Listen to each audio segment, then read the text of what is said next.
يا أيها الذين آمنوا لا تتخذوا اليهود والنصارى أولياء بعضهم أولياء بعض ومن يتولهم منكم فإنه منهم ان اللہ لا يهدی القوم الظالمین۔ اے لوگو جو ایمان لائے ہو، یہودیوں اور عیسائیوں کو اپنا رفیق نہ بناؤ، یہ آپس ہی میں ایک دوسرے کے رفیق ہیں، اور اگر تم میں سے کوئی ان کو اپنا رفیق بناتا ہے تو اس کا شمار بھی پھر انہی میں ہے۔ یقیناً اللہ ظالموں کو اپنی رہنمائی سے محروم کر دیتا ہے۔ فَتَرَى الَّذِينَ فِي قُلُوبِهِم مَّرَضٌ يُسَارِعُونَ فِيهِمْ يَقُولُونَ نَخْشَىٰ أَن تُصِيبَنَا دَائِرَةٌ فَعَسَى اللَّهُ أَن يَأْتِيَ بِالْفَتْحِ أَوْ أَمْرٍ مِّنْ عِندِهِ فَيُصْبِحُوا عَلَى مَا أَسَرُّوا فِي أَنفُسِهِمْ نَادِمِينَ۔ تم دیکھتے ہو کہ جن کے دلوں میں نفاق کی بیماری ہے وہ انہی میں دوڑ دھوپ کرتے پھرتے ہیں، کہتے ہیں ہمیں ڈر لگتا ہے کہیں ہم کسی مصیبت کے چکر میں نہ پھنس جائیں، مگر بعید نہیں کہ اللہ جب تمہیں فیصلہ کن فتح بخشے گا یا اپنی طرف سے کوئی اور بات ظاہر کرے گا تو یہ لوگ اپنے اس نفاق پر جسے یہ دلوں میں چھپائے ہوئے ہیں نادم ہوں گے، کہتے ہیں ہمیں ڈر لگتا ہے کہیں ہم کسی مصیبت کے چکر میں نہ پھنس جائیں۔ اس وقت تک عرب میں کفر اور اسلام کی کشمکش کا فیصلہ نہیں ہوا تھا، اگرچہ اسلام اپنے پیرووں کی سرفروشیوں کے سبب سے ایک طاقت بن چکا تھا، لیکن مقابل کی طاقتیں بھی زبردست تھیں۔ اسلام کی فتح کا جیسا امکان تھا ویسا ہی کفر کی فتح کا بھی تھا، اس لیے مسلمانوں میں جو لوگ منافق تھے وہ اسلامی جماعت میں رہتے ہوئے یہودیوں اور عیسائیوں کے ساتھ بھی ربط ضبط رکھنا چاہتے تھے، تاکہ یہ کشمکش اگر اسلام کی شکست پر ختم ہو تو ان کے لیے کوئی نہ کوئی جائے پناہ محفوظ رہے۔ علاوہ بریں اس وقت عرب میں عیسائیوں اور یہودیوں کی معاشی قوت سب سے زیادہ تھی، ساہوکارہ بیشتر انہی کے ہاتھ میں تھا، عرب کے بہترین سرسبز و شاداب خطے ان کے قبضے میں تھے، ان کی سودخواری کا جال ہر طرف پھیلا ہوا تھا، لہذا معاشی اسباب کی بنا پر بھی یہ منافق لوگ ان کے ساتھ اپنے سابق تعلقات برقرار رکھنے کے خواہش مند تھے۔ ان کا گمان تھا کہ اگر اسلام و کفر کی اس کشمکش میں ہمتاً منہمک ہو کر ہم نے ان سب قوموں سے اپنے تعلقات منقطع کر لیے جن کے ساتھ اسلام اس وقت برسر پیکار ہے، تو یہ فعل سیاسی اور معاشی دونوں حیثیتوں سے ہمارے لیے خطرناک ہوگا۔ یا اپنی طرف سے کوئی اور بات ظاہر کرے گا، یعنی فیصلہ کن فتح سے کم تر درجے کی کوئی ایسی چیز جس سے عموماً لوگوں کو یہ یقین ہو جائے کہ ہار جیت کا آخری فیصلہ اسلام ہی کے حق میں ہوگا۔ وَيَقُولُ الَّذِينَ آمَنُوا أَهَٰؤُلَاءِ الَّذِينَ أَقْسَمُوا بِاللَّهِ جَهْدَ أَيْمَانِهِمْ إِنَّهُمْ لَمَعَكُمْ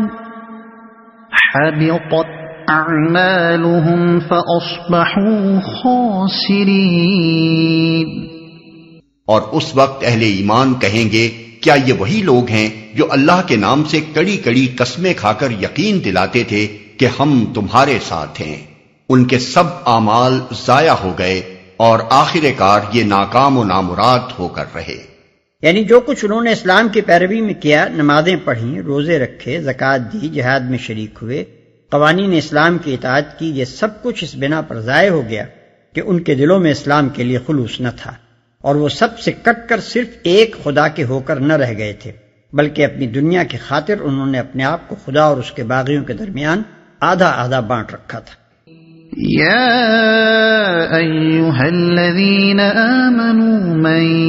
یرتد منکم عن دینہ فسوف یأتی اللہ بقوم یحبهم ویحبونه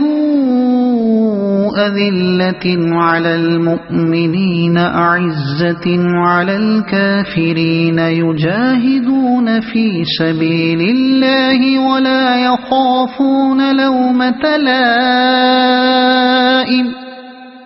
ذلك فضل الله يؤتيه من يشاء واللہ واسع علیم۔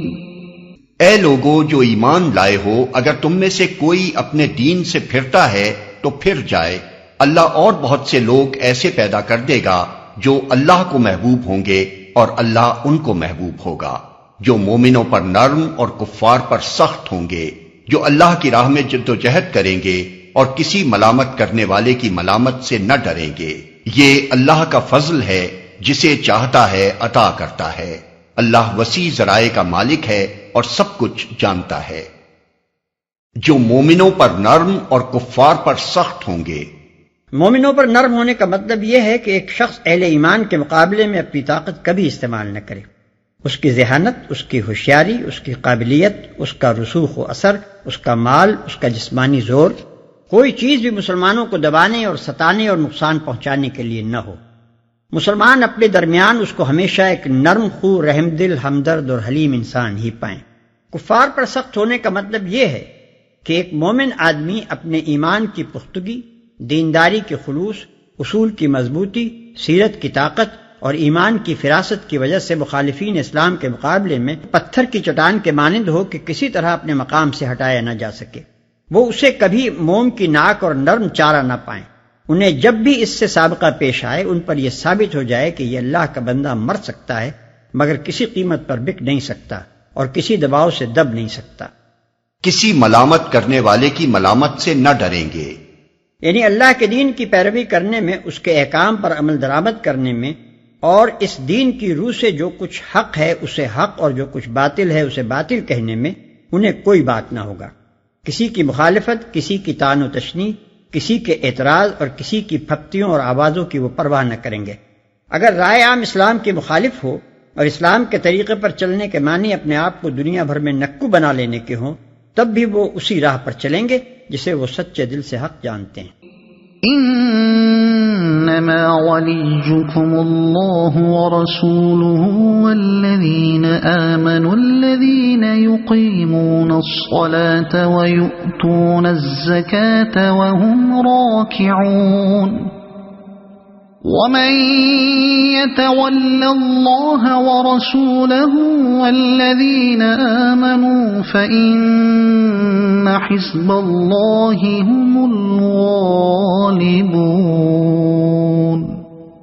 تمہارے رفیق تو حقیقت میں صرف اللہ اور اللہ کا رسول اور وہ اہل ایمان ہیں جو نماز قائم کرتے ہیں، زکوٰۃ دیتے ہیں اور اللہ کے آگے جھکنے والے ہیں، اور جو اللہ اور اس کے رسول اور اہل ایمان کو اپنا رفیق بنا لے، اسے معلوم ہو کہ اللہ کی جماعت ہی غالب رہنے والی ہے۔